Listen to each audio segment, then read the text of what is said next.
You trust each other when it comes to money? Not completely. When was an example where you lost financial trust? She was like, I got to tell you something. And then she's like, I spent $5,000 on this coaching program. That for me was like, whoa. How did you feel? I just like the floor dropped out. Like it hurt really bad. The next morning I had an extreme panic attack and I thought that I was going to die in my sleep because I had made that decision. Like I know that this like tracking system is archaic and doesn't work. You're at least not counting 20% of the stuff you're spending, which is why your savings account's dwindling, which is why you're going to be in a real financial problem in a matter of months. God was very much like, this is not what I have for you. We saw the miracles that happened to bring us out of that it's almost like, oh, it's okay if we're in debt. Hope is not a financial strategy. God is not a financial strategy. We need to make a plan.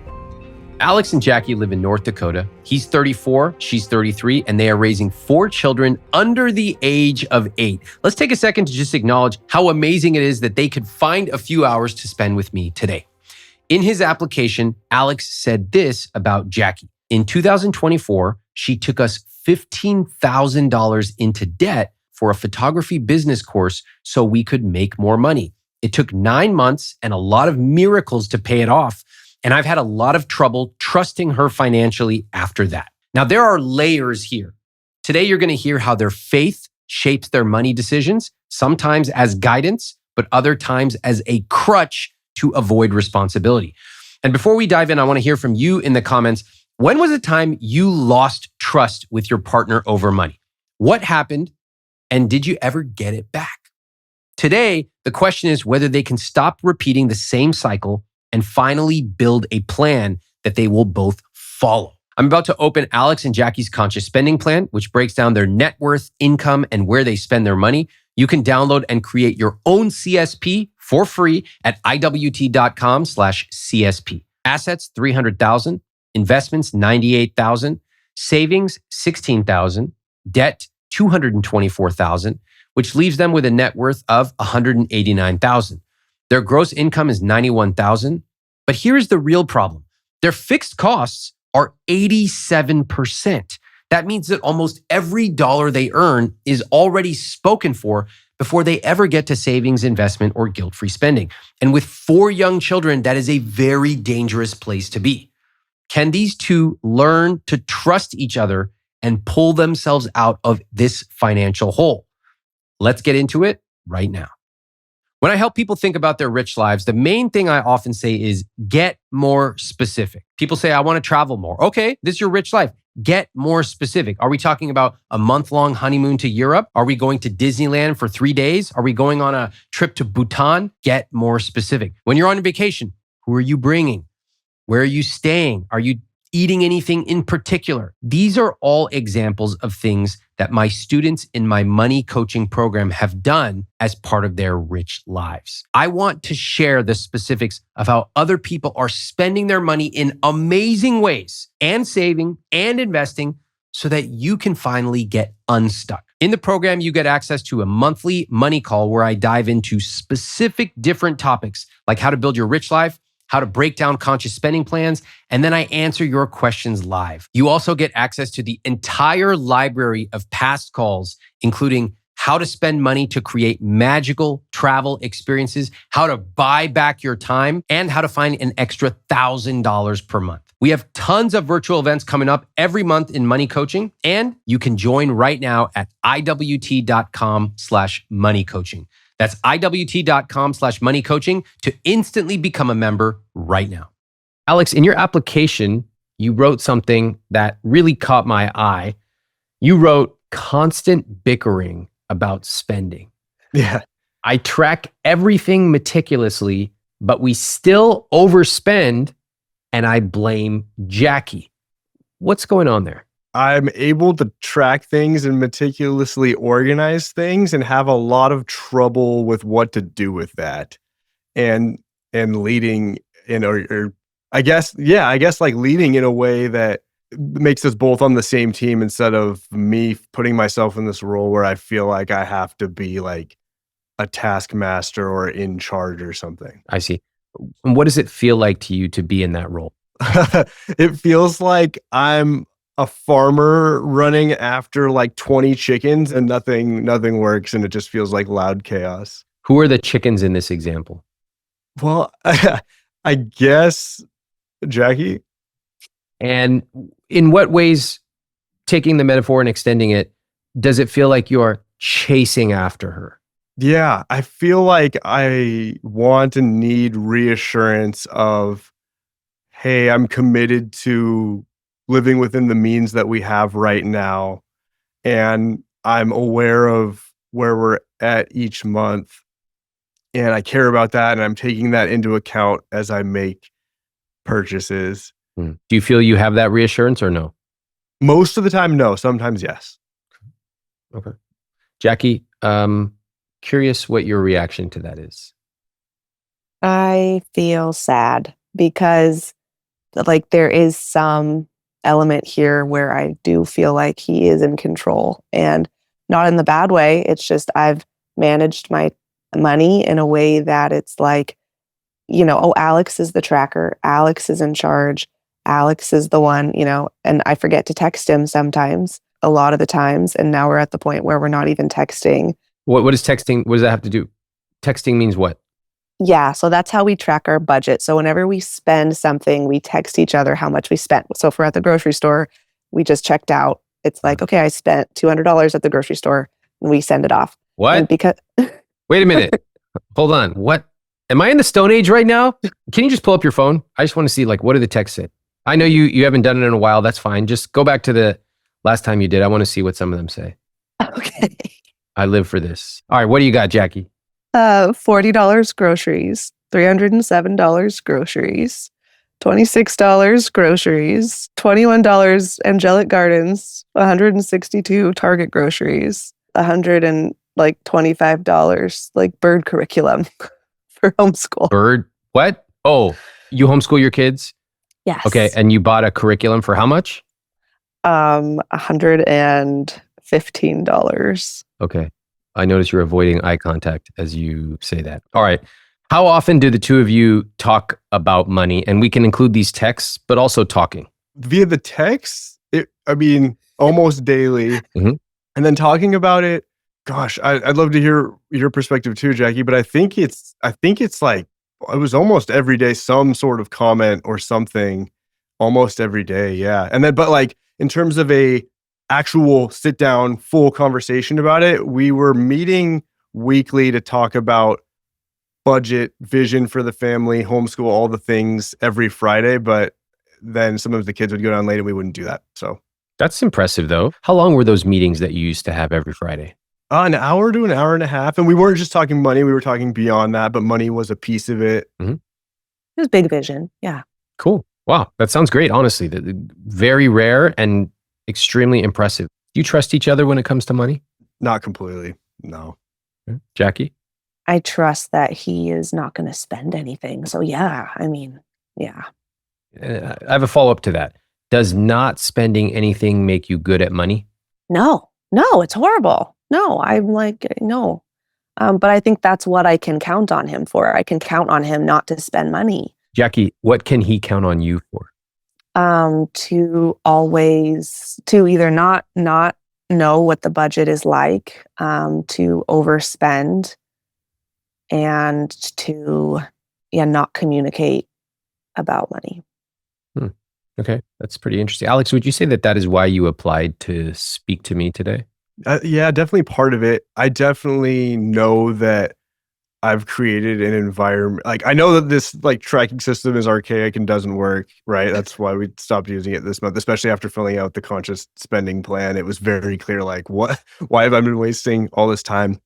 So everything that Jackie just said is part of it, but also I know that I'm 100% responsible and complicit in creating that environment in which she felt like that. Like if I was having kinder, gentler conversations with her, I'm sure it would have went differently. And so I just want to be able to be more compassionate about it and more responsible. With the old system where Jackie, you would occasionally text the expenses that you had incurred, like groceries, etc. You would text Alex, and then what would happen next? He would put them on our budget. He always updated the budget, especially before meetings, if we were to have a meeting. Alex, how often would you edit the budget? 3 or 4 times a week. 3 or 4 times a week. And how long would you say you spent per week on that budget? Probably like an hour a week. Yeah. Hour a week. And how long have you maintained that budget for? Yeah. Since 2016. Wow. Almost 10 years. Yeah. Do you have it? Can I look at it? Yeah. Oh, throw it up. Yeah. Love a good budget. Okay. Whoa. Oh, hold on. Let me just describe what I see. Okay. This just popped up on my screen. I got to look. So first of all, I see a lot of numbers, a lot. I see all categories. There are from row 7, which is mortgage. Let's scroll down a bit. Tithe, Zoom. Zoom is a category, by the way, for $17, $18 a month. I do see a lot of colors. So I see gray, red, and green. I can tell that some of them are just standard automated, like Spotify doesn't change. Gym membership appears to be pretty much the same. But then we have these spiky ones, which are in red and green, like groceries and gifts, which cycle red to green. Am I reading this right, Alex? Absolutely. Yes. All right. Are there any other sheets on this? I'm very suspicious. Where's the rest of this stuff on here? Yeah. So there's then it. Oh, God. Oh. Savings and investing is another row. And then there's like, scroll down. What is all this? This is random stuff to remember. So like if this category says kids activities / Jackie's business, if any category was like really high, I put like the large purchases here to remember why it was like that. This is crazy. All right. Hold on. Before we go on, I just want to say, I knew it. I knew that it looked too simple. I was like, 10-year budget? This is like pretty simple. Where's the rest? And then we scroll down. There's all these weird notes. And what's on the right? I'm seeing some more numbers. Sums. Yep. So totals. And then, the goal was here's a budget of what we were trying to hit every month and did not hit ever. Oh. And so it was red if it didn't fall within what we had thought it should, and green if it did. I love tracking something for an entire decade that I never actually win at. Really motivates me. It's the worst. So what did you do differently after spending an hour a week for 520 weeks of this budget? We would have conversations about things and try to make adjustments. So if groceries were really over, we would say, hey, how could we meal plan to do something different next month? Getting actual results from doing that was very hard for us. Jackie, what's your take on this budget? Yeah. Just to go back to what Alex said, even we meal planned in order to, cope with the budget so that next month would be better. And it was higher. It was higher. Our systems are broken. The system you build is supposed to guide you, not make you feel overwhelmed and lost. But that's exactly what happened here. I don't think Alex is trying to control Jackie. He's trying to control chaos through a spreadsheet.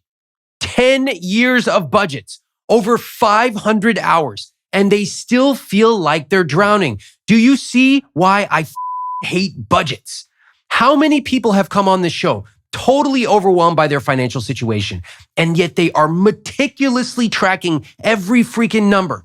And I go, what's the point of this? And it's like, they look up, they are visually startled. I don't know. I'm not sure. Why do you do it? I don't know. You do it because you crave control. And it's easier to control cell D46 than to actually zoom out and look at the real problem. And I am begging you, put your stupid spreadsheets away. This is exactly why I created the conscious spending plan. Tracking every little tiny detail does nothing for you. It feels good. I got to say this, I'm going to get in trouble from a lot of workout people. I don't give a It's like people who go to these workout classes and they're like, oh, I feel so good. I'm sweating. Okay, you might be sweating. I could make you sweat right now. Put you in a freaking airport at 72 degrees and walk around with your heavy backpack. You're sweating. That doesn't mean it's a good workout. It's the same thing with the way you manage your money. Just because you're tracking 5,000 numbers does not mean you're actually getting ahead. You might feel like you are, but I'm less interested in your feelings sometimes and more interested in objective progress. Hold on. Now I'm sweating. Oh, such a good workout, everybody. Ramit Sethi sweating in his office. It's not a workout. Budgeting is backwards looking. Here's what you spent on Brussels sprouts. Look into my eyes. I do not care. The CSP says, here's what we care about. here is where our next $100 is going to be allocated. If your system is just making you anxious and guilty and resentful, it's probably time to change the system. Now, I want to hear about why this behavior even started in the first place. How long have the two of you been married? It'll be 11 years in a couple days. Cool. Congrats. That's awesome. So before kids, did you like text each other expenses? No, so we didn't do that. I don't even know. Do you remember, Jackie, when we started that? That was the last couple years, I think. I didn't know how much money. I've never known. Like I don't think I knew how much money we had in our budget during that time. You didn't talk about money in the beginning? Not back then. No. Okay.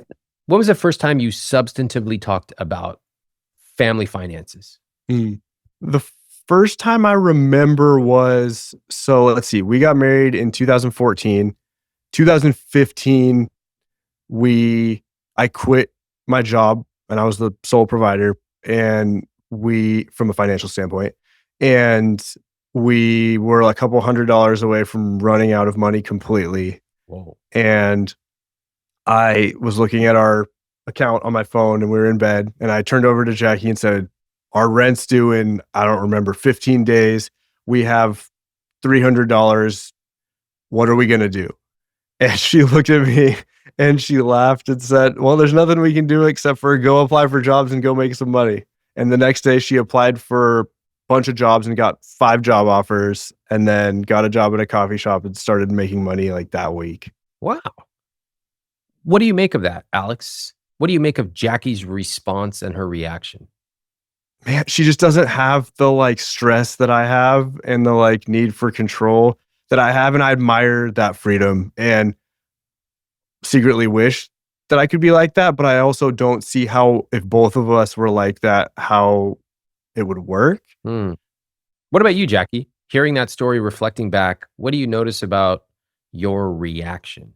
I haven't been a steward of my finances, and having goals are just my financial goals have just been kind of pie in the sky dreams and haven't been in tangible reality being able to be measured. Okay. That's interesting. My reaction is a little different. Okay, I'm sure what you're saying, both of you, is true, but from that specific story, the fact that Alex, you were like, hey, we're running out of money. I don't know how we're going to pay rent. And Jackie's like, all right, well, we got to find a job. I'll go out. And then she goes out and gets one tomorrow. To me, that is a sign of somebody who's pretty resourceful. And I think, especially when you're married, you want to know that you can count on your partner. They are going to step up and know what needs to be done and just do it. And to me, that is a great example of a resourceful partner. Absolutely. I really admire that about her. And really, that story actually makes me happy. I feel really good hearing that story. Yeah. Okay, Alex, when was the example where you lost financial trust in Jackie? Yep. So a couple years ago, she had some dreams of entrepreneurial dreams. And so she signed up for a coaching program for a third of what we had in savings. So it was $5,000, and signed up for that while I was at work. And then I came home, pulled in the garage, got out of the car, and she was like, I got to tell you something. And then she's like, I spent I don't remember if it was 5 or 6 or something, $1,000 on this coaching program, and I don't remember what you said after that, but that for me was like, whoa. How did you feel when you heard that? Yeah, just the floor dropped out, whoa, I didn't know you could do that. I didn't know you could do that. That's cool, or something else? No, betrayed. Yeah, betrayed. Basically. Wow. It hurt really bad. Yeah. Did you ever use that word and tell Jackie that before now? I'm not sure. Yeah, I think I definitely got that. The next morning I had an extreme panic attack and I thought that I was going to die in my sleep because I had made that decision. Mm-hmm. Yeah. What happened next? I was upset and emotionally affected by that for a while, for months, I think. Did you ever ask her to cancel the coaching program? Yeah, and I did. What happened? She said she couldn't. I said no. I said I couldn't because I was so depressed. I was, we had 3 children at the time. We lived far away from around the middle of nowhere. All my friends were really new, but I just felt so depressed, so without direction, so not able to function as a human being. And I needed someone who, was outside of it all to give me just a broader perspective. So when you told him I can't cancel it, were you saying I can't cancel it because I need this coaching program right now, or I can't cancel it because it's literally not cancelable?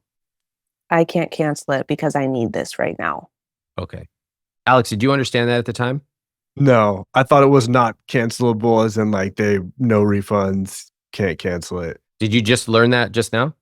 That was the clearest I've ever heard it said. And I actually don't think she's wrong about that. Like, it ended up being a really good thing for us because aside from the trust piece of it, it ended up being a good thing for us because we had to have more conversations that were hard.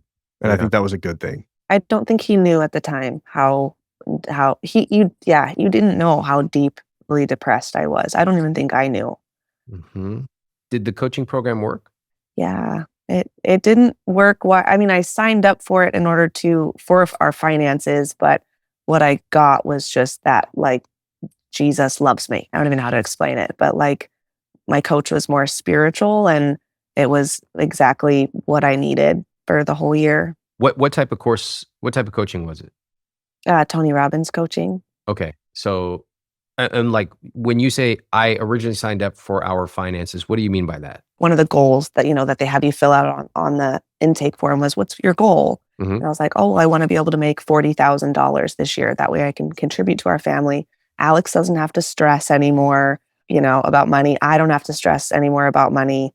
And I can become a new person, Okay. That's interesting. And since then, just to stick on the earnings part of it, that was several years ago. Have you earned $40,000 a year? No, I Okay. have not. Okay. I understand that programs and coaching can often work in unexpected ways. Like, I've had people join my earnable business program and then they realize, like, I actually don't want to start a business. I actually find that really valuable. Better to know that now, spend a few $1,000s than to go down 2 years of heartache. But I also think you got to be able to afford these things. And you certainly have to be able to talk to a partner about a $5,000 purchase. There are two key things here that I want to address. First, did you catch when Jackie said she was depressed? I really paid very close attention to that. We throw that word around a lot. I'm so depressed. But real depression is extremely serious. Jackie said she felt like she could not function, isolated, lost. And instead of talking about it, she signed up for a $5,000 coaching program. And then she told Alex after the money was gone. If you are listening and you've felt like that, like you're drowning, directionless, like you have no energy to do anything, then I would highly encourage you to talk to a therapist. Get the support you need before the damage becomes even harder to undo. Now I want to talk about that $5,000 course. Jackie admits that she spent the money because she felt lost. However, she was able to do that because she and Alex did not have an agreed upon number that either of them could spend without discussion. And it also feels like a little act of rebellion by Jackie too. Oh, you want me to text you every time I spend money? You need to have control? Well, take this. Nobody wants to live their entire life asking permission, especially not from their spouse.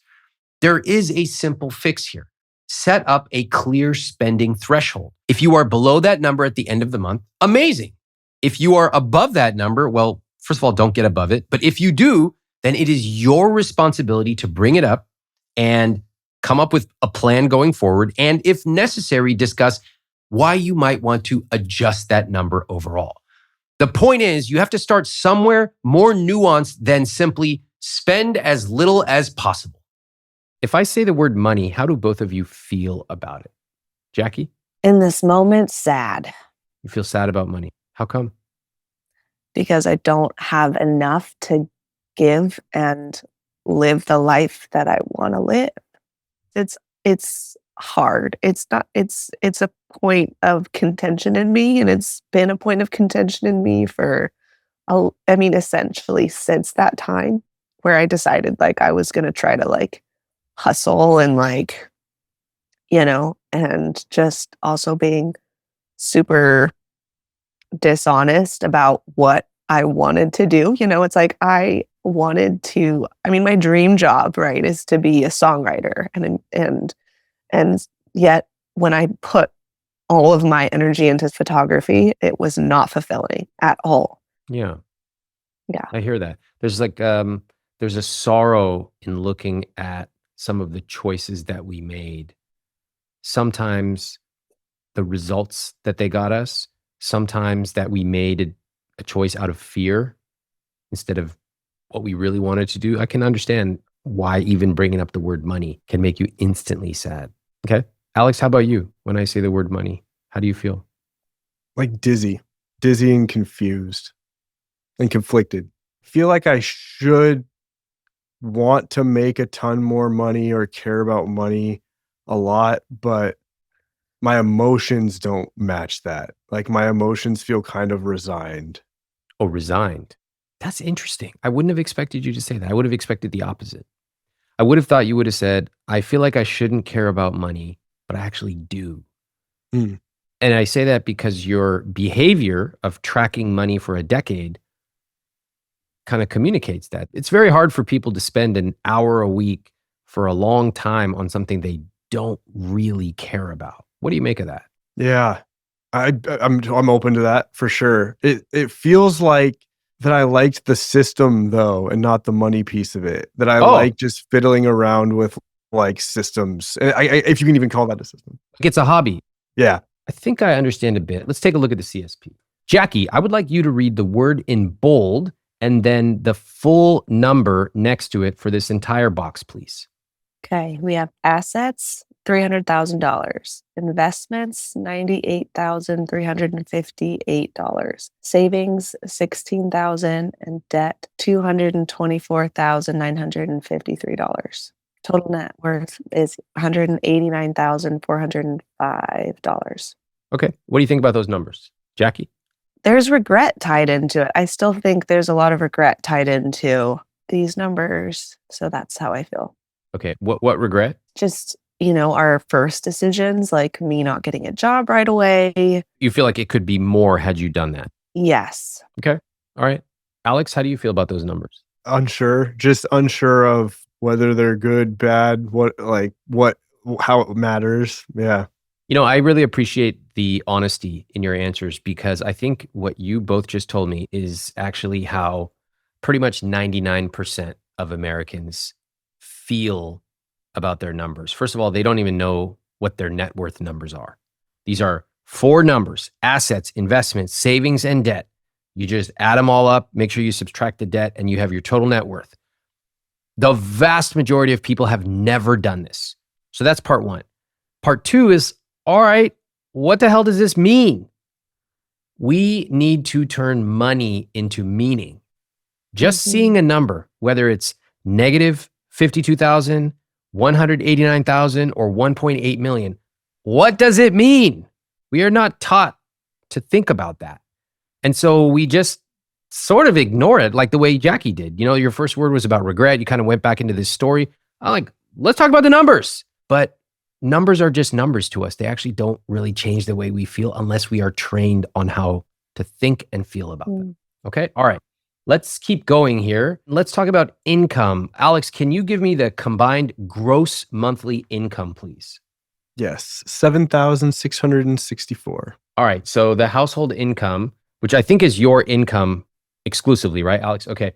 At this point, yes. $91,968 per year. And then let's go down to big number on this. Fixed cost. What's that number? 87%, 4,951. All right.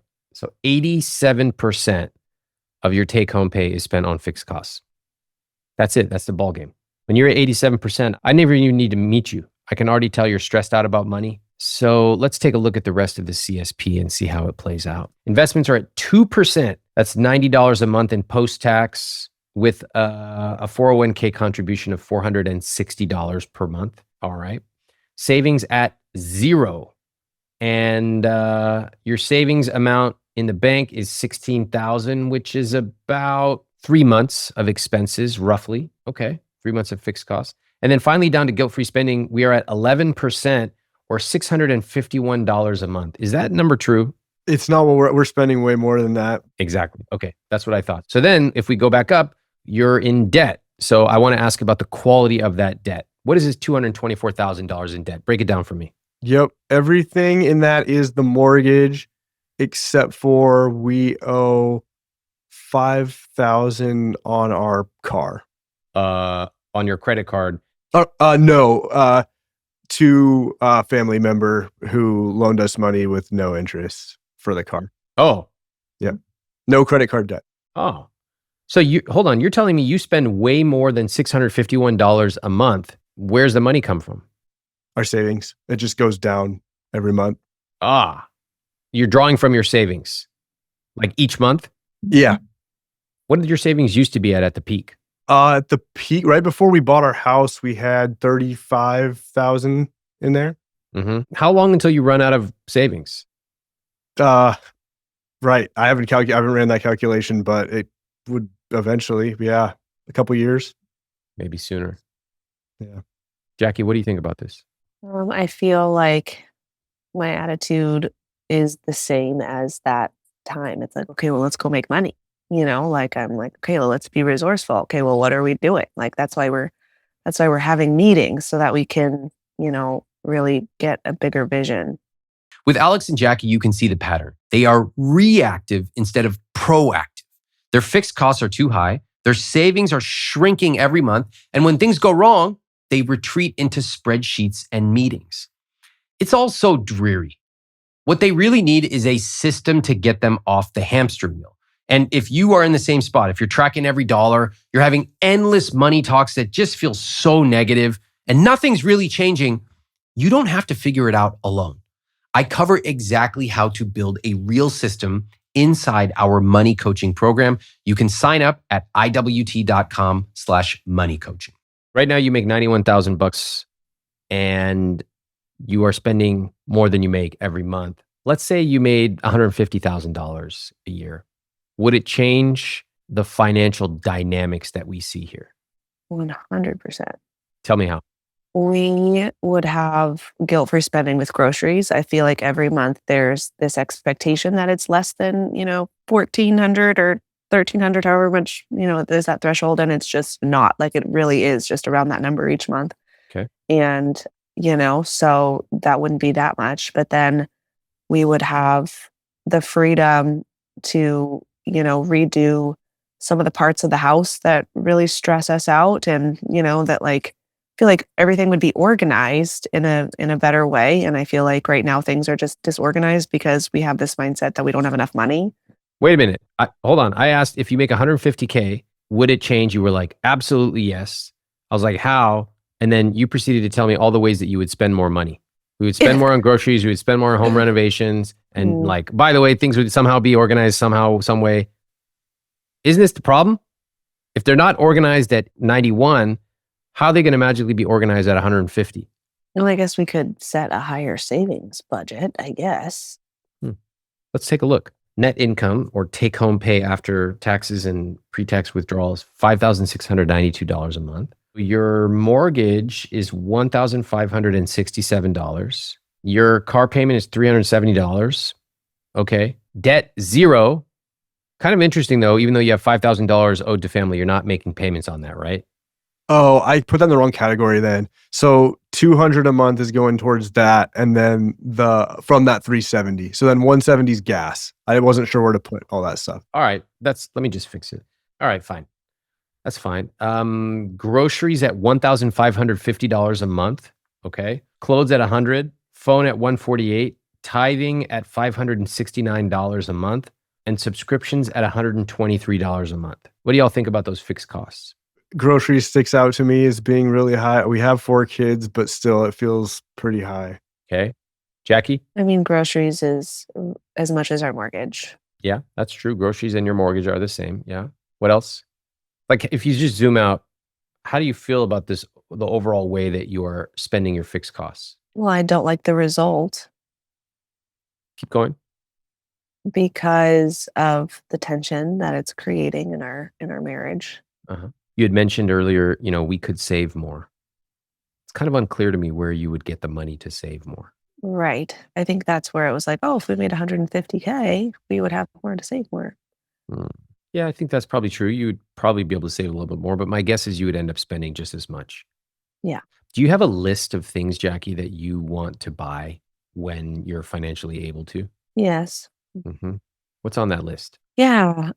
I think it would be just a lot more giving, like being able to maybe even open up a storefront or like even, I mean, something small is like, having the money to record music and yeah. Hmm. Alex, do you have a similar list? Not really. Yeah, not really. That's exactly what I suspected. Alex doesn't have a list because he doesn't dream. He's just a mechanic. He's a money mechanic, just turning the wrench. But it's an interesting, some people are like, I want to be able to take this type of vacation. Didn't hear that from you, Jackie. I did hear, I want to be able to give more. That's interesting. And maybe I want to be able to spend some on my hobbies, songwriting, things like that. Interesting. What happens in the guilt-free spending? It says $600 and something dollars, $651. What do y'all spend each month on discretionary purchases? Curriculum, homeschool curriculum, kids, extracurricular activities, whether that's like homeschool PE or, co-ops or music or swim lessons. Is there a limit on how much you spend on for kids? No. No limit. But there's a limit on a lot of other stuff, huh? Yeah. Oh, like, did we assign a limit? Yes, but it's arbitrary because we don't follow it. That's okay. That's common.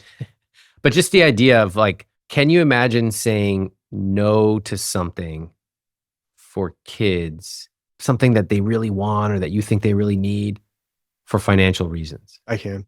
Yeah. Would you do it? I would. You would, Jackie, would you? I mean, no, I think we've talked about, music is a very big expense. And I don't know, Alex, where that falls. Where does that fall? Like in the budget? Oh, like on our system? Yeah, on our system. Kids activities. Throw that up, Alex. Let's just look at that for a second again. Yeah. Let's look at the single source of truth for the last 10 years. This will be good. Quite an interesting swing here. Some months it's $1,000. Other months it's $120. So if I had to guess, I'm guessing this is like an average of $600 a month just for kids' activities. All right, hold on a second. Miscellaneous, holy $398 in a month, $409, $978, $904. What's miscellaneous? I mean, let's look at the footnotes. Yeah. Let's bring These are actually coming in useful, even though I made fun of them for like 10 minutes straight. Yeah. Oh, we bought a new couch, a used couch, garden stuff, hotel for kids' activities. Keep on the miscellaneous. What else are y'all spending on miscellaneous? Kids' birthdays. Yeah, that's a good one. Homeschool curriculum, Oh. plants for the yard, Yep. Dodgers game, zoo membership. Okay. These are all like normal family expenses. I get it. But what I notice is there is no strategy. It's just random stuff. And when you're making, a good income, $91,000, those things do add up. They really add up because we're not talking about one or two things. We're talking about like every month there's at least $1,000 of expenses that are not accounted for here. And your your take home pay is $5,600 per month. You're at least not counting 20% of the stuff you're spending, which is why your savings account's dwindling, which is why you're going to be in a real financial problem in a matter of months. Jackie? Oh no, I don't know. I don't like that this excites me. I don't like that this excites me. Why does this excite me? Because then I'm like, now we have to go do something. Whereas like Alex, I think that, it's hard when I want to make more money and you don't care about money. But I feel like I can't care about money, but I do care about money. But then I work at home and I'm like, I stay at home. I don't work at home. I stay at home. But it's like, should I be working? And then it's like, well, I don't want to work because I want to be with the kids. I don't know. It's just so. That was interesting. Sorry. I kind of went on a rant. Does that happen a lot? This kind of spinning about money? Or is it only now that we're looking at it? Now that we're looking at it. Mhm. Alex, have you ever wanted Jackie to look at the budget that you kept? Yeah. Did you ask her to? Yes. What'd she say? Sometimes she'll look at it and sometimes I can't even think about it, which is kind of sad. I actually don't even know. It hasn't resulted in us really looking at it closely. Jackie, what'd you do when he asked you to look at it? The last time I was willing to download the app so that I can see how much money we have in our bank account before I spend. Like how much you have in your checking account, right? Yes. Yeah. Okay. So what did that tell you? Like it's 200 or 4,000? Like what does that tell you? It says, whether or not I can spend XYZ on groceries. I mean, if I'm out buying groceries. But what if it says $200 in the checking account and you have like $500 of groceries? What are you going to do then? Go put some back. Can I tell you something? I understand the dynamic if you were poor. I understand that. Like when people are truly poor, they actually have to know how much they have in their checking account, and they are literally putting stuff back on the shelves because the money is just not there. Y'all make $91,000 a year. I don't think looking at your checking account to gather information about your financial situation is the right level you should be operating at. You actually have to be up leveling in the way you think about it. That's like thinking about net worth, thinking about investments, fixed costs. Like it's as simple as what's on the sheet, but it's more complex than how much you have in your checking account. To put it another way, I would never allow myself to get to the point where I have to put a bag of cookies back onto the shelf. That needs to be sorted out months prior. When I asked Alex and Jackie if making $150,000 would change everything, they said yes instantly. Yeah, nice fantasy. That's not going to happen. All of us believe that more income will magically solve our money problems. But in reality, they would probably just scale up the same mistakes. More groceries, more hobbies, more stuff for the kids, more money, same problems. And they even know it. Jackie admits that she gets excited by a crisis because it forces her to act. Now, I used to feel like that when it came time to write an essay because it was due the next day in college. That's kind of funny when you're 20 years old. It's not so funny when you have children at home and you're talking about 80-something% of your net income going to fixed costs. And she spins about whether she should work or stay home or just hide from money altogether. It's classic avoider behavior. And meanwhile, Alex has been attempting to engage over a spreadsheet for 10 years, a spreadsheet she won't even look at. I talk about this in chapter 6 of Money for Couples, my new book. This is the chaser-avoider dynamic. It is exactly as it sounds. One partner chases, the other avoids, and both of them end up exhausted, basically in exactly the same places where they started. If you're going to spend time agonizing about money, worrying about money, stressing about money, my feeling is you might as well actually get some results. It's like those little annoying kids who sit there and they pretend to brush their teeth. They don't actually brush. I mean, you're standing in front of the freaking sink. You might as well just brush your dirty little teeth.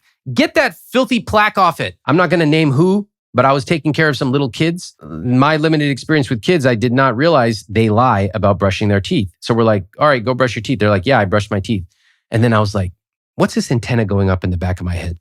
I was like, let me smell your breath. A phrase, by the way, that I have not uttered in about 35 years. I just had this intuitive feeling. So intuitive. I smelled that like it was from hell. I said, what the I forgot that kids lie about brushing their teeth. I sent them straight back in there. Go back in there. Don't come out for 10 minutes.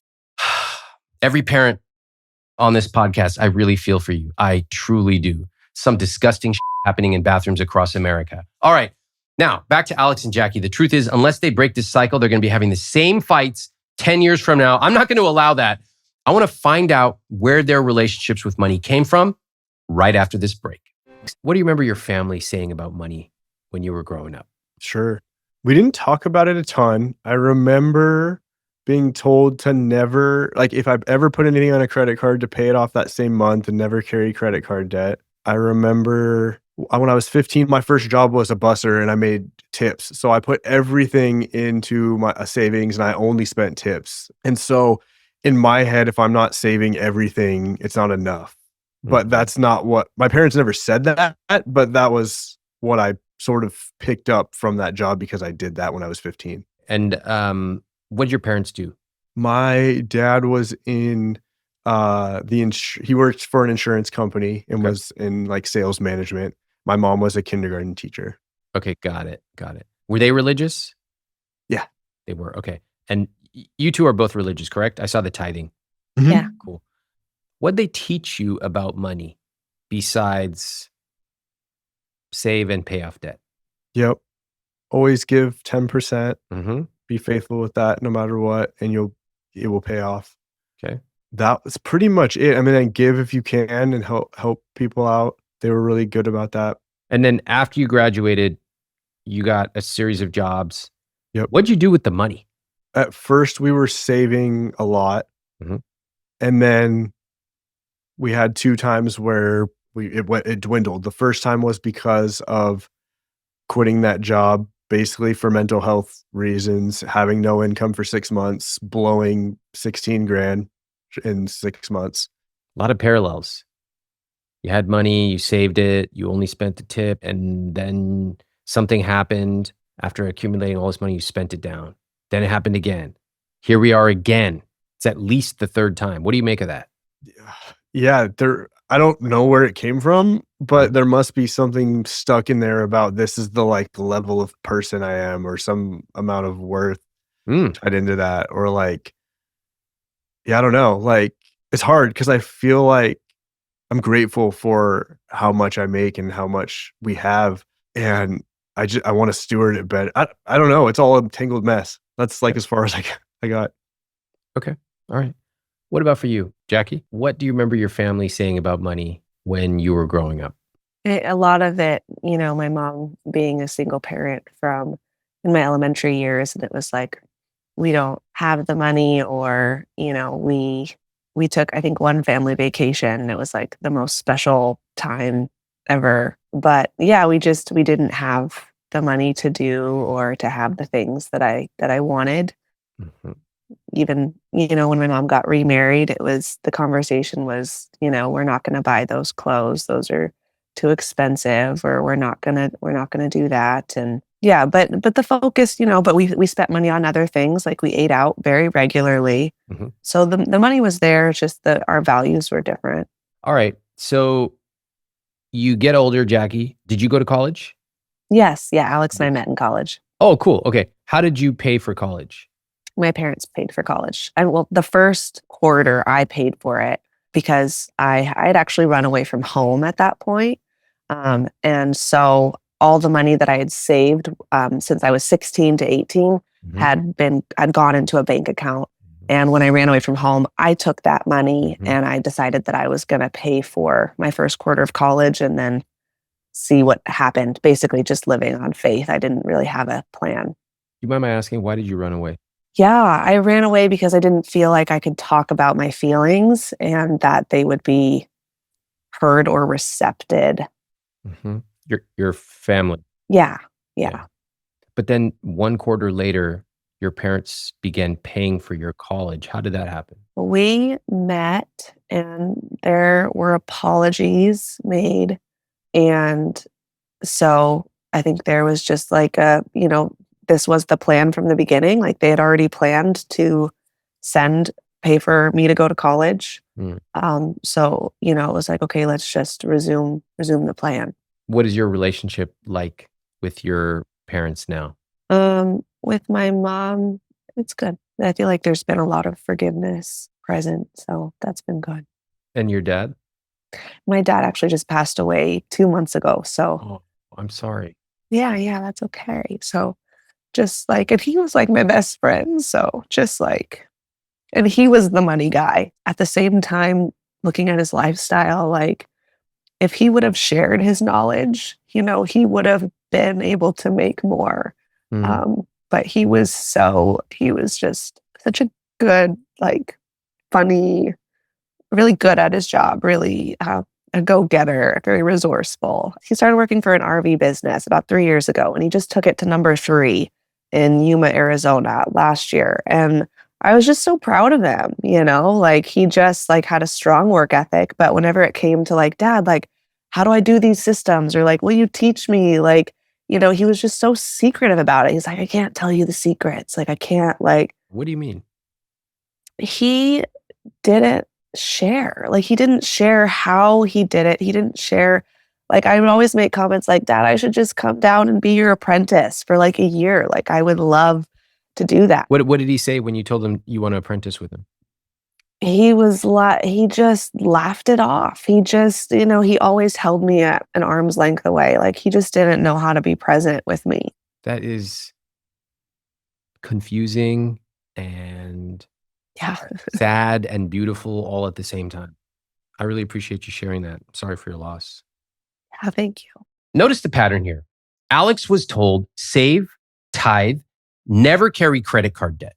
Jackie was told we don't have the money for that. And Jackie's dad was the money guy. He was resourceful and successful, but secretive. He never shared what he actually did. When parents don't openly talk about money, it really disadvantages their kids. You leave them to guess. And the truth is, kids usually get it wrong. Like Jackie, for example, she learned that money is contradictory and confusing. Sometimes it's scarce, sometimes it's plentiful, but it is never explained. You'd be amazed how many parents don't talk to their kids about money. Oh, they have all kinds of convenient reasons why. We want to let kids be kids. That's for adults. Those are just excuses. The real truth is most parents don't even understand money themselves.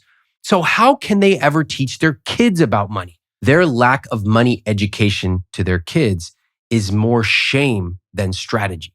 And I'm going to say something direct to the parents here. Coming from a non-parent, fix this. This is so important that if you don't improve your own relationship with money and you and your partner's relationship with money, and then educate your children, you are leaving them at a lifelong disadvantage. This is not like, oh, I never taught my kid how to ski or how to swim in a current. No, money affects them every single week of their lives. Fix it.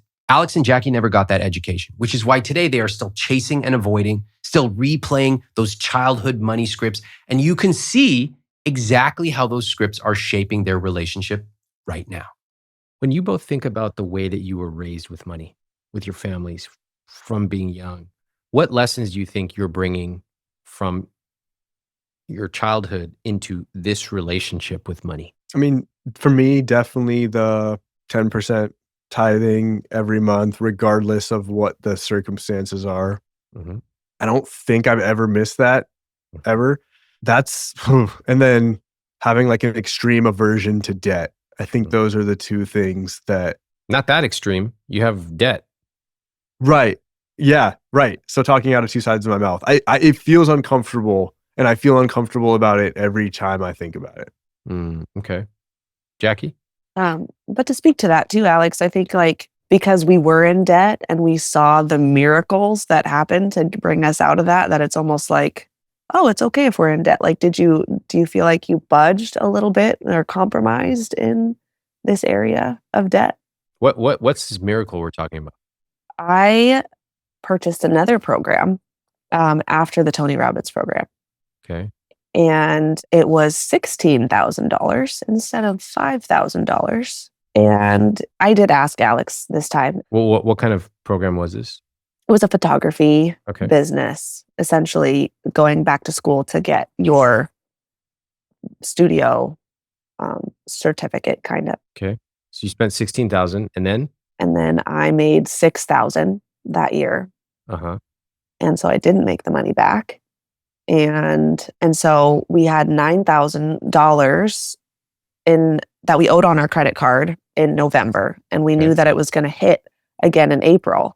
Mm-hmm. So we were like, okay, we have 5 months to make this money. What are we going to do? And so that's when we started meeting regularly, and money just started showing up. Like we had a random person give us an envelope of $1,000 at church. Mm-hmm. We got into a car accident that paid us $1,200 and nobody was hurt. No one was injured. At that time I gave up my photography business. Like I had a heart to heart with God. It was like, God was very much like, you need to, like, this is not what I have for you. Mm-hmm. And so I laid that down, and like, I just saw how much like he loves me and Mm-hmm. cares about us. And by the grace of God, we made $9,000 and I could not tell you how that happened. Wait, that's what I want to know. Where's the rest? The church wanted to hire me to redo their website and work for them. So that was $1,000 a month. Okay. So that's good. $5,000. That's great. That's impressive. So what was your takeaway from that experience? Going from November to April. I just felt so supported. Like I was just like, man, like we can, like when we come together and put our, have an intention and a goal, like it can happen. Okay. Alex, what was your takeaway from that experience? Grateful, but I also felt like it was really lucky. Yeah, gratitude and like, wow, we were really lucky. Like that was close. Jackie, you agree? Yeah, there was this element of like, wow, like God really supported us. Like it felt otherworldly, like it wasn't me. I'm asking and I'm probing here because you came to talk to me, not, for example, somebody who works in the church and probably talks about money. You came to me. And so while I appreciate your religious beliefs, for me, hope is not a financial strategy. Yeah. God is not a financial strategy, right? In my view and the way that I work and in my material, we need to make a plan. And if other things happen that we cannot explain, I'll accept them. Great. But I don't need them. I need my plan. And I'm going to work the plan and I'm going to engineer a rich life for myself and for my family. That is my approach. How do you both feel about that? I just want to check in right now. Alex is nodding his head. Yeah. Jackie's pausing and smiling and thinking carefully about her next words. Go ahead. You don't have to walk on eggshells. Say what you feel. No, I think I've had a lot of my decisions are more like are conflated with God, and people have told me that. I've gotten that before, where it's just like I think you have religion and like morality and XYZ conflated. Like it's not related. Oh, and how do you receive that feedback? I'm like, I don't know what that means. Like, that's great. I'm glad that you see that. But if you have any more insight to show me, I would appreciate that. I do. I mean, that's interesting that you've received that feedback. Here's my take. Two of you are religious and a lot of religion based on faith. What religion are you? Christian. Yeah, Christianity. Okay. Yeah. All right. So, a lot of religion based on faith, totally get it. And great. When it comes to money, you'll often see an intersection between dreamers and faith.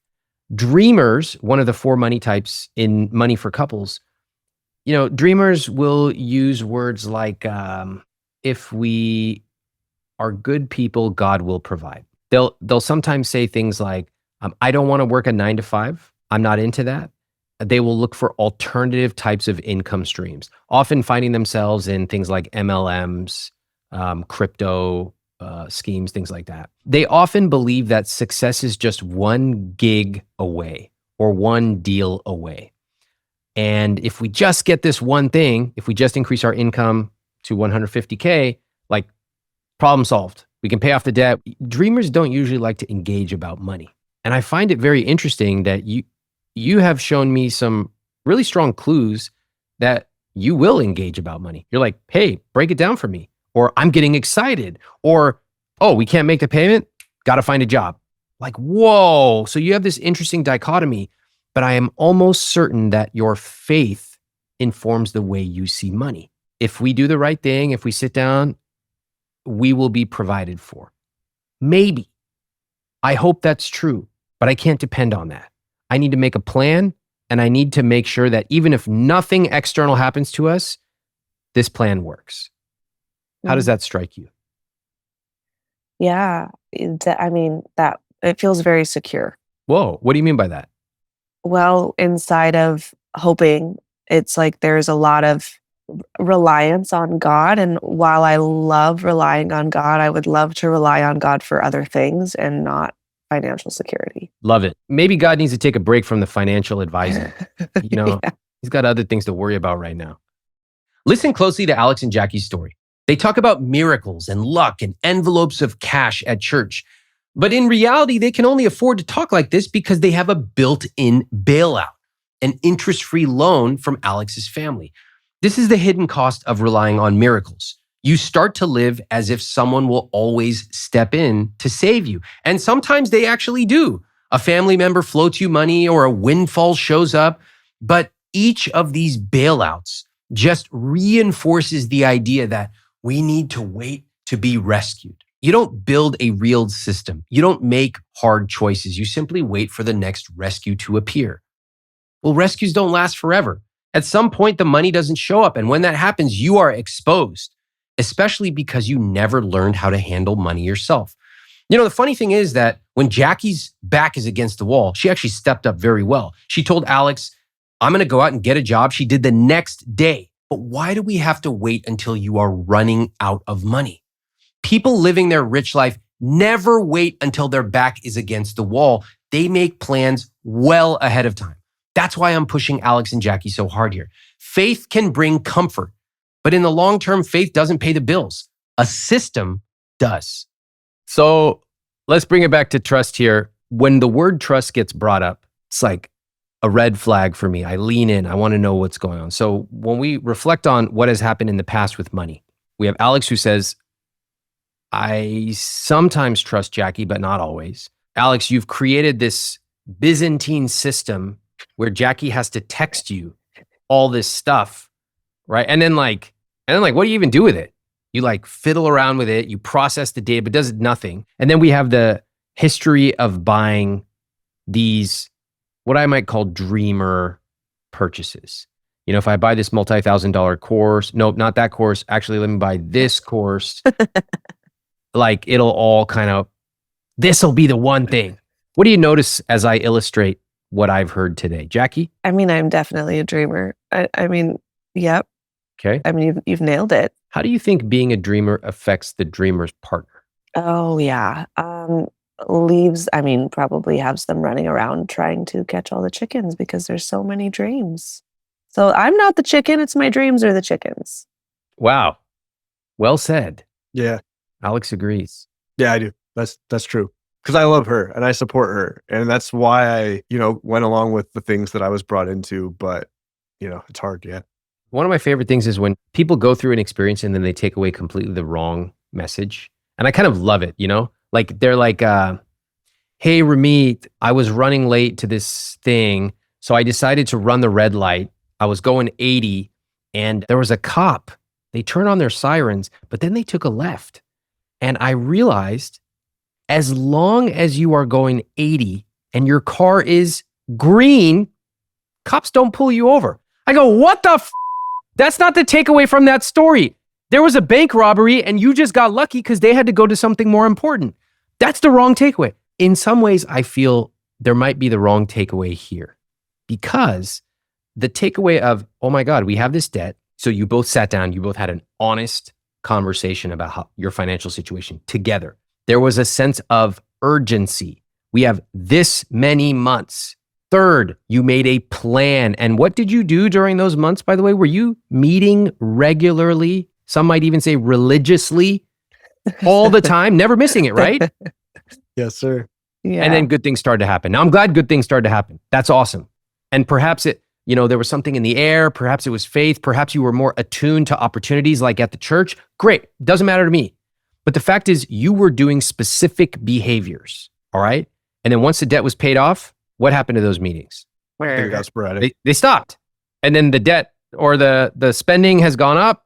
Like there's a very strong correlation here. The behavior affects the outcomes. No, I mean that makes sense for sure. 100%. Yeah, but I don't want negative behavior it's like our poor choices to fuel our desire to have positive behavior. Like I'd rather just have the positive behavior outright. Agreed. So let's all agree that we want to minimize the quote negative behavior. Once in a while, things might happen. That's okay. We'll give each other some grace. No problem. But in general, let's optimize for a positive, rich life, not like preventing all the bad things that can happen. Right? Everybody's good with that? Absolutely. Cool. All right. Alex, what would you need in order for you to financially trust Jackie again? I realize I'm basing it on a feeling. So like if I don't know how to explain it, like a feeling of trust that that anything that's going to be significantly impactful for our family that we'll be able to discuss and have an honest conversation about it. She needs to be willing to talk to you about money. That's it? Well, I mean, I want to see like results obviously. Like I'd love to have 6 months of expenses in the savings and to be trending positive instead of trending negative. And obviously that's on both of us. But if I saw that, I would trust her also because my perception is that a lot of the downward trend is from purchases that she's making. Hmm. Jackie, what do you hear there? Okay, Alex, I mean, I could be completely wrong and off base, so let me know. But I remember meeting a couple times after our debt was gone and we were trajectorying up, and it was like, okay, we're going to meet 4 months. Like, this is awesome. You know, it was really like, okay, we're going to have that money in the bank. So now we can start putting money towards these dreams that we have. And I just feel like you have such resistance to that being a reality because of the fear of actually having these dreams come to pass. Mhm. And so like I remember feeling discouraged. Like I remember it's like suddenly there were like these expenses that were coming up that were preventing us from getting to 4 months. And I just wanted to like snowball stuff so that we could just get that 4 months, you know, tucked under. Cause I think that's been a huge conversation too, is like, okay, we can once we get 3 months. And then it's like, but then it changes. It's like, oh, once we get 4 months. Okay, once we get 6 months. And it's like, well, it's never going to end. And then I get discouraged. And then it's like, well, what's the point of even saving anything? Okay. But Alex, I think she makes some good points though. Is there a fear that, hey, you know, okay, we hit this thing, but now I need to move the goalpost and it needs to get bigger and bigger? Are you afraid of Jackie spending money on music or another course? I feel like our current financial situation, the way it stands now without intervention, which is why we're here, we can't afford to do those things. So and it seems impossible from where we stand now without changing a lot.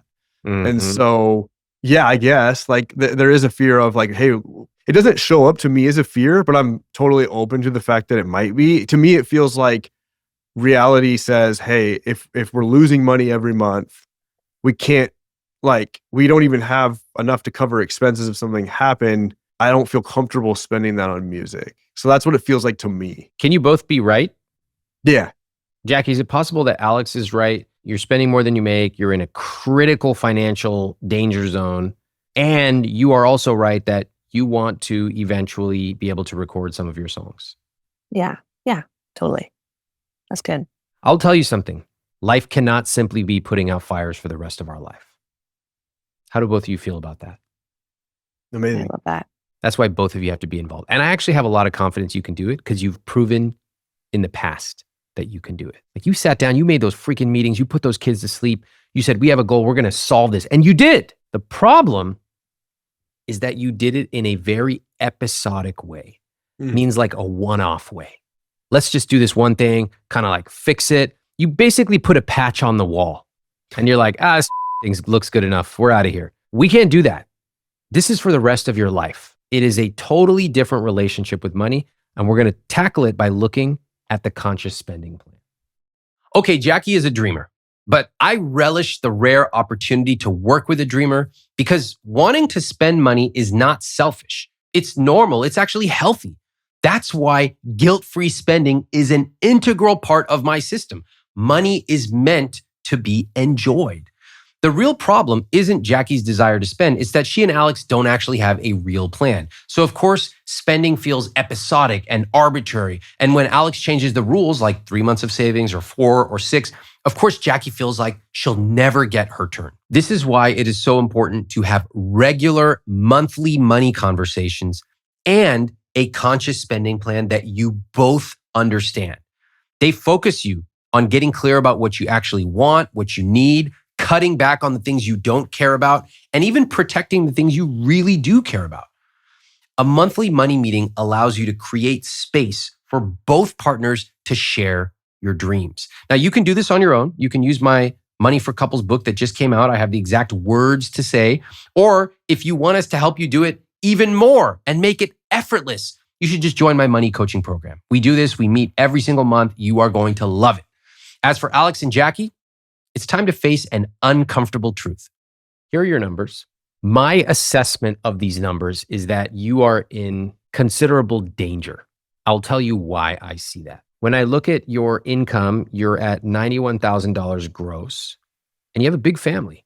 So with that income and a big family, even with relatively low housing costs, the numbers really matter. The numbers really matter. We can't just be randomly spending an extra $800 or $1,200 a month, which is exactly what's happening here. Your fixed costs are simply too high. You are actually spending more than you make every single month when you factor everything in.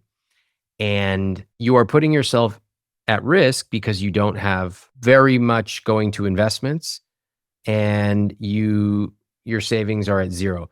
You are very close to running out of money, like within a matter of months. And while I hope you have people to save you, if you don't, you are really screwed. How does my analysis strike you both? I'm just back there again where, Alex is like, what are we going to do? It's like, okay, let's go make money. Your natural tendency is to apply a patch on the wall. Yeah. Like quickly, let's make money quickly. And that mindset has to change. I'm surprised you're not freaking out. Me too. Why is that? Like you're months away from running out of money. Is it that like somebody will provide, it's always been fine, it's going to be fine again? Yeah. Yeah. Alex will protect, Alex is in charge, he'll figure it out, that kind of thing? Yeah. Then Alex will figure it out. Yeah. Okay, here's what we're going to do. I'm putting these numbers up on screen. What I want is for us to try to get these numbers back to the standard conscious spending plan numbers. 50 to 60% for fixed costs, 5 to 10 for savings and investing, and 20 to 35 for guilt-free spending. It's not going to work exactly the same. Everyone's is different, but we're going to use that as our benchmark, and you're going to have to make some tough decisions. The way I think about it, my mental model is right now the house is on fire. We got to put this freaking fire out. Once that fire's out, we rebuild some stuff. All right. But first we got to stop the fire, make some tough changes. Are we all down for that approach? Yes. Yeah. All right, let's do it. Jackie, what changes should we make on the fixed costs, which are currently 87%, to try to bring them to 60%? I need to look at groceries and look at what meals that we like to eat that don't require a lot of ingredients. Great. Groceries are $1,550 a month. How much do you think you could get that number to realistically? It seems like, I want to do 1,200. All right, fine. All right, so here, watch what happens. I want you to look at this number, this fixed cost number of 87%, as I change your groceries from $1,550 to $1,200. What did the number drop to? Whoa, 81. 81%. Okay, cool. I feel very confident you can get to 1,200. Yeah. What's next? Alex. We could drop subscriptions a bit, but I don't think it's going to make a ton of a difference. Tell me the number. Yeah, I think, let's see. Canvas 14. I can get rid of Amazon, and we have MLB. That's 37. I think we could get that to 70. 70. All right. Here's the number from 81% fixed cost down to 80%. What's next? I could do $50 in clothes. Instead of 150. 4 kids. Are you sure? We don't need clothes every month. That's a good answer. $50 down to 79%. What's next? So the part that says car payment transportation, so that 170 that's showing is gas. I'm confident we could fill up each car once in the month, which would be about like 140. All right. 140. Yeah. 78%. Then here's the tricky part, right? The easy call here for a lot of people would be eliminate tithing, right? Because that would bring us immediately down to the number. And then it's hard with the beliefs around that, right? So to me, the answer then is just make more money. How do you feel about that, Jackie? Yeah. The same. It's like when we give 10% of what we're receiving, like that is like our way of trusting the Lord. I've spoken to several people who tithe and they're in financial distress. So I have a couple of questions for you. What if you did 2%? I think for me, there's just, to be honest, there's like fear around the whole thing. Fear of what? Oh, fear of that being wrong, What do you mean? like morally wrong to not tithe 10%. Yeah. Okay. And Jackie, what if you tithe 2%? Yeah, like God would be like, hey, like I've given you $91,000 a year and you can't tithe, like you can't give me 500. Like, Okay, let's keep going. What if you were like, yes, that's correct. I actually can't give you 569, but I can give you less. I mean, what happens then? he would not support us financially or spiritually, or would we? I don't know if we would go to. I don't think we're going to hell. This is a very important question. Again, I appreciate your religious beliefs. And again, if you tell me like, hey, we're just going to do 10 and let's move on to something else, I'm totally down for that. But to me, it's such an important question to probe. And what I'm hearing are quite murky answers. Notice I did not say 0. Yeah. It's a different set of lenses to put on.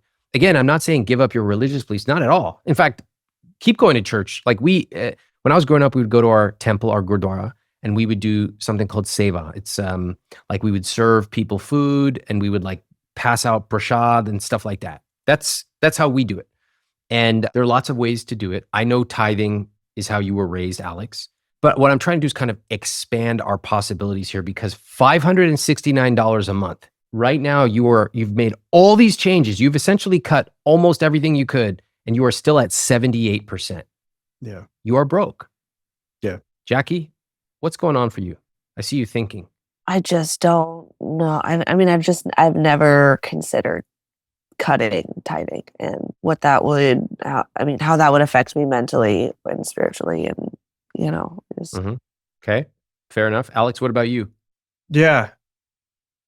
I mean, I think it's just, for me, just what's present is, just fear around it because of that being such a deep, deep belief. And not even so much it's weird, more so from this is just the way I was raised, what you're supposed to do. For me, it's, I think, more that than it is like, I believe God's going to like lightning bolt me if we don't tithe. Like tradition. 10%. Yeah. It's like, I've done this my whole life. You've seen your parents do it. And if I don't do it, then what happens? And also, who does that make me? Mm-hmm. Because I'm the kind of person who has tithed and never missed it. Right, sure. Can I ask a provocative question? What if you brought your tithing down dramatically, but you both said, look, this is important to us. We don't like that we are in this situation. And one of the compromises we have to make right now is that we can't tithe the way we want to as a family. Here is our plan, and this is going to light a fire under us.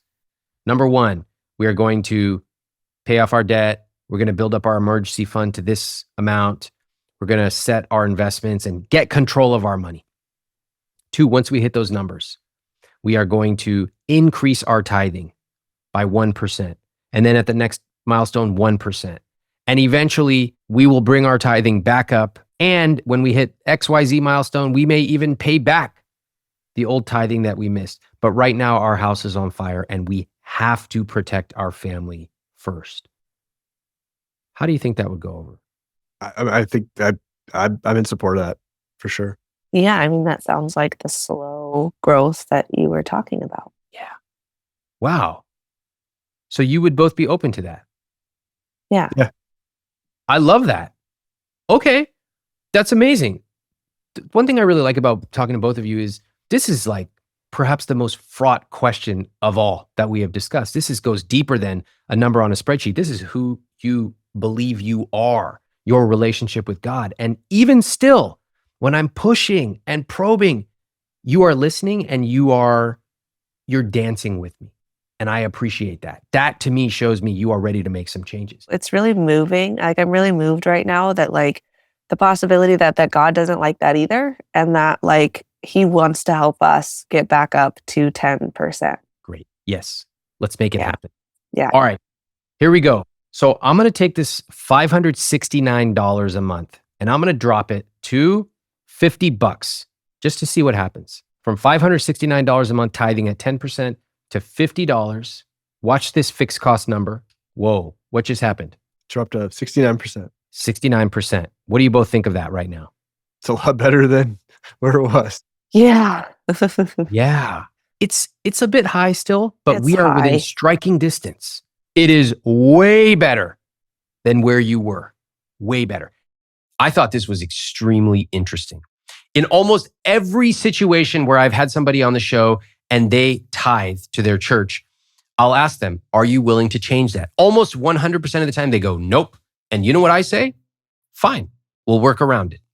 The people I talk to who are tithing are often in severe debt and still, even facing bankruptcy, even facing running out of money with kids, they'll go, nope, we are going to continue tithing. I go, okay, fine. That's not because I necessarily agree with it. It is that it is hard enough to get people to cancel a $10 streaming subscription.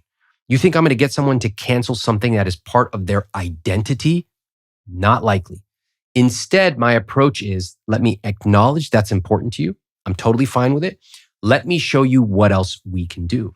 Sometimes if you tithe, it means that you cannot buy a new car for 16 years. Sometimes it means you cannot buy that house. You cannot send your kids to college.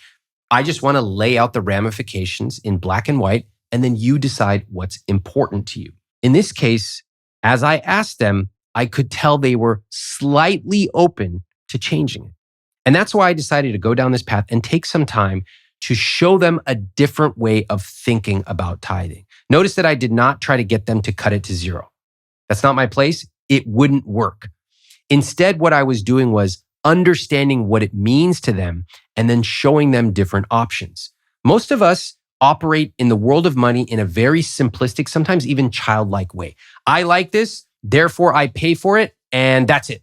That's the extent of why we pay for a certain type of supplement that we take or Netflix or whatever. What we often don't realize is that we can almost take our spending and turn it into multiple dimensions. I don't mean to sound super woo-woo, but we can spend less for 6 months and then spend even more. We can invest over here and allow us to 10x our spending 10 years down the line. There's so many different ways to look at our spending. It's almost three-dimensional the way I see it. And that was some of what I wanted to share with Alex and Jackie. I will say I am extremely pleased that they finally opened themselves up to a new way of looking at their tithing. That is incredibly impressive. It almost never happens.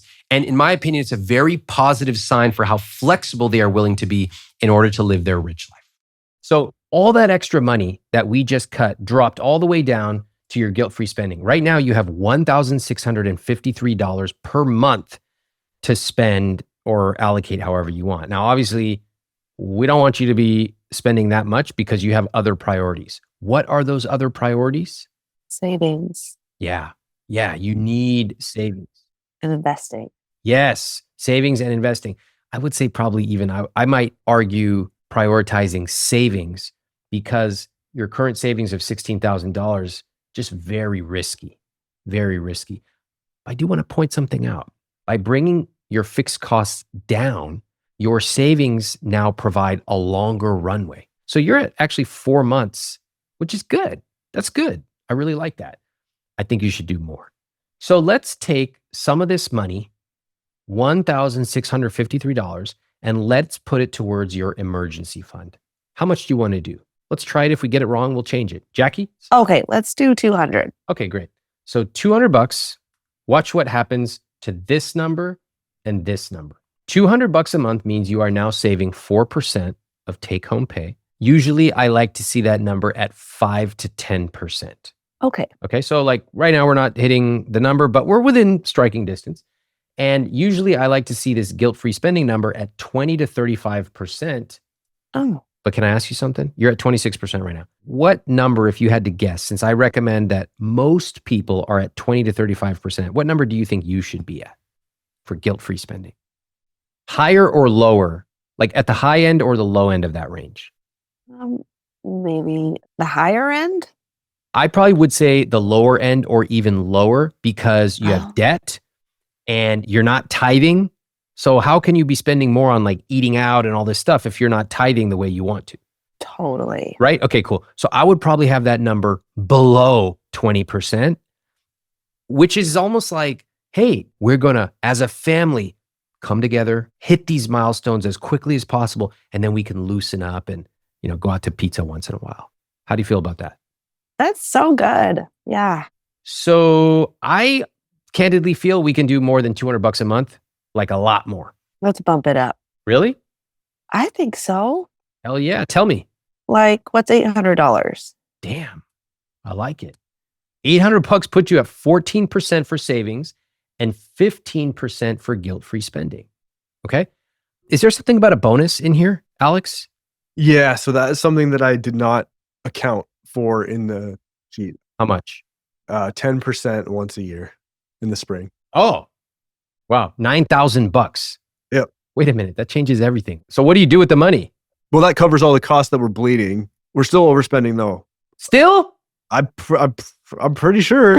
Okay. We're going to fix this right now. Even with the extra $9,000, you were still losing money, even with a $100,000 salary.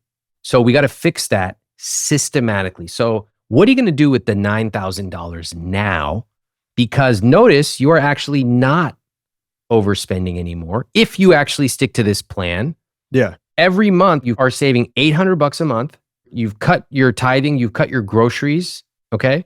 What are you going to do with that roughly $9,000 that comes in as a bonus? Yeah.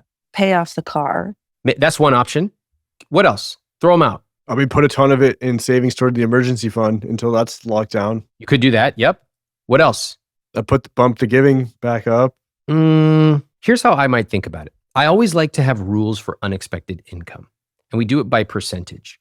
So for a lot of people, if they have no debt, they might do something like 70% goes to investing, 30% goes to guilt-free spending, something like that. Of course, if you have debt, you want to put more towards debt, et cetera, et cetera. My suggestion is save like 50% of it. What that does is it takes your bonus and in a systematic way, it builds savings even more. So that's $4,500. Y'all want to do something for yourself? Maybe put some money aside for a dream? Yeah, I'd love to put it towards the music that Jackie was talking about. I think that'd be awesome. I love that. As long as the bonus comes in, I'm going to have some money put aside in a specific savings account called Jackie's Music. What do you think about that, Jackie? Yes. Yeah. This is great. All right. What do you need to do in order to make this work? I feel relatively confident, but Jackie, stop me if this is not correct. We don't want to do the text message thing. That's archaic and terrible. Mm-hmm. How do we track the stuff to meet these numbers, but in a way that's not sort of that? Yeah, I totally agree. So Jackie, do you remember how much the grocery amount is per month? Yeah, it's $1,200. Yeah, $1,200. How many times a month do you shop? 3 times a week. Okay, 3 times a week. So basically each time you go, do you know how much you spend on average each time you go? Yeah, probably $200 or around $200. Okay. Yeah. If you go 3 times a week, as you've been doing, $100 each time. Yes. So you have to manage to the number. Mm-hmm. Now you have a number. It's actually like, it becomes a whole different type of shopping experience. Like, this is my mission. This is what I have to hit. And you are responsible for it. You may need to talk to Alex and be like, Alex, I can't do this with all the kids. I need you to figure out how to help. So I need to be able to build up my intuition. I'm sure the two of you can discuss that. But over time, you'll get really good at it. Like, I give it like a month, you're going to be sailing. You're going to nail this. Okay. Yeah. Both of you working together, realizing it's not about micro numbers. It's about the big picture. There are like 2 or 3 key numbers that need to be tracked. They need to be hit, and all the rest of it, put a system around it, reduce your tithing number, reduce your subscriptions number. And the two of you should really be talking, not only at in the weeds level, but like, hey, how many months until our savings account is full? We can actually look at the numbers. How many months until we can start increasing our tithing by 1%? How many months until you can go record your first song? That's the level I want you talking at. That's huge. That's huge. It's incredible. So those changes to me are like incredible. They are actually changing who you are and giving yourselves an even better tomorrow. And you can do it all on one income if you are dialed in and systematic about it. Like, I really feel confident in owning my identity that I can show up for Alex, and that's going to bring us the connection that I was so deeply looking for. Yeah, even just having the conversation and having a plan, like I already feel trust restored, and I see what the part I played in that and the part that Jackie played in that and how that all came together to make that whole thing, but that we can like easily move past that and with a plan that we won't have to worry about falling into that again, because when you have a plan and you execute it, it just keeps going. Yeah, I love that. It goes up. It gets better. Not harder, it gets better. That's awesome. Do you remember where these two started? Alex didn't trust Jackie with money, so he tracked every dollar for 10 years on a spreadsheet that only he understood. But the system did nothing. It never actually changed their reality, and Jackie noticed. So she kept doing what she always did, chasing dreams, waiting for a bailout from family, from strangers, from God. This is how couples get stuck. They take on roles without talking about them. Those roles calcify, and soon it's 10 years later and neither one is happy. Rich life? Forget about it. My partner won't even look at my spreadsheet. The breakthrough for Alex and Jackie wasn't just cutting back on groceries or even rethinking their tithing. It was realizing that neither of them could keep playing their old roles. They needed a new, shared plan that made room for their dreams and their finances. And if you're wondering how Alex and Jackie are doing today, check out this update they just sent me.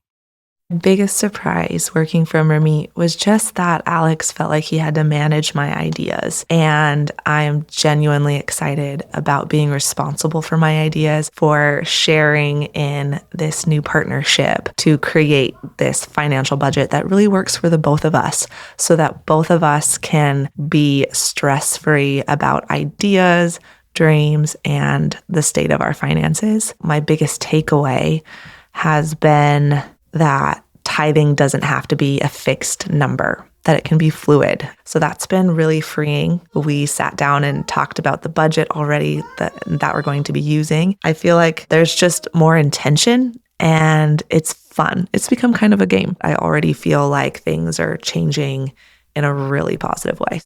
My biggest surprise from the conversation was just how willing and excited Jackie is about partnering with me in the finances and coming together and each of us having sort of our own areas of responsibility. So that's a huge blessing. Biggest takeaway is that building a better financial future for our family is something that will happen via small but consistent changes over time rather than trying to solve everything all at once. And so watching those dollar amounts build every month until we can build that emergency fund back up is going to be really exciting. We have already resumed our weekly meetings where we talk about a bunch of different things like our kids, homeschooling, but specifically adding the financial piece back in there and really spending time getting on the same page. We are abandoning our archaic and complex spreadsheet to use the conscious spending plan. And so it's nice to have those streamlined categories that actually make sense and lead to change rather than sort of our craziness that we've been doing for the last almost 10 years. And then just, adjusting those category amounts so that we're saving every month instead of losing money every month.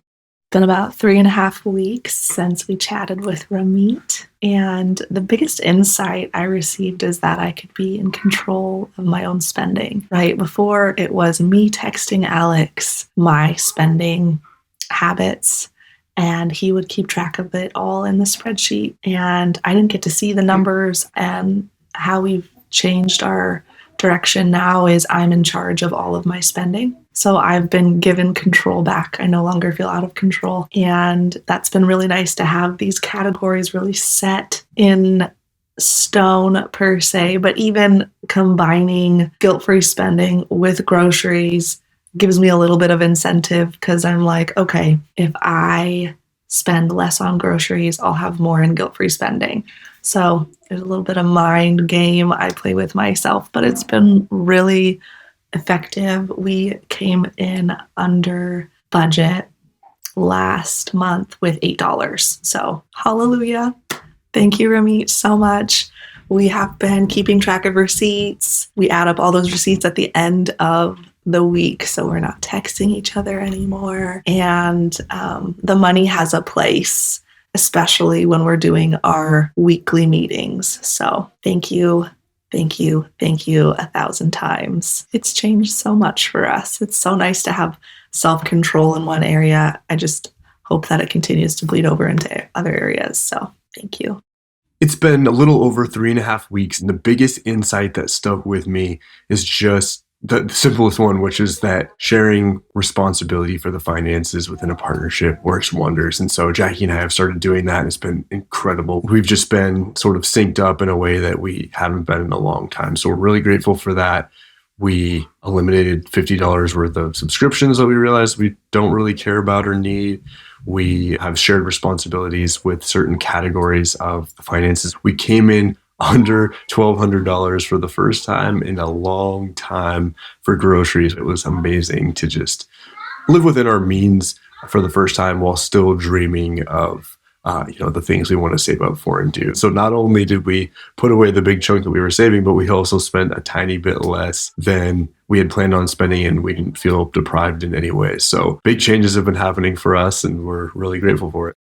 If you want my help with your specific money questions, you can apply to be on this podcast at iwt.com/apply, or you can become a member of my money coaching program instantly at iwt.com/moneycoaching. In money coaching, you get access to monthly calls where I answer your questions directly on a private call, and I get the chance to go much deeper on the concepts of money that have made a huge change in my life. Plus, you'll get access to a community of other people like you who will inspire you and push you to live your rich life. Check out money coaching at iwt.com/moneycoaching.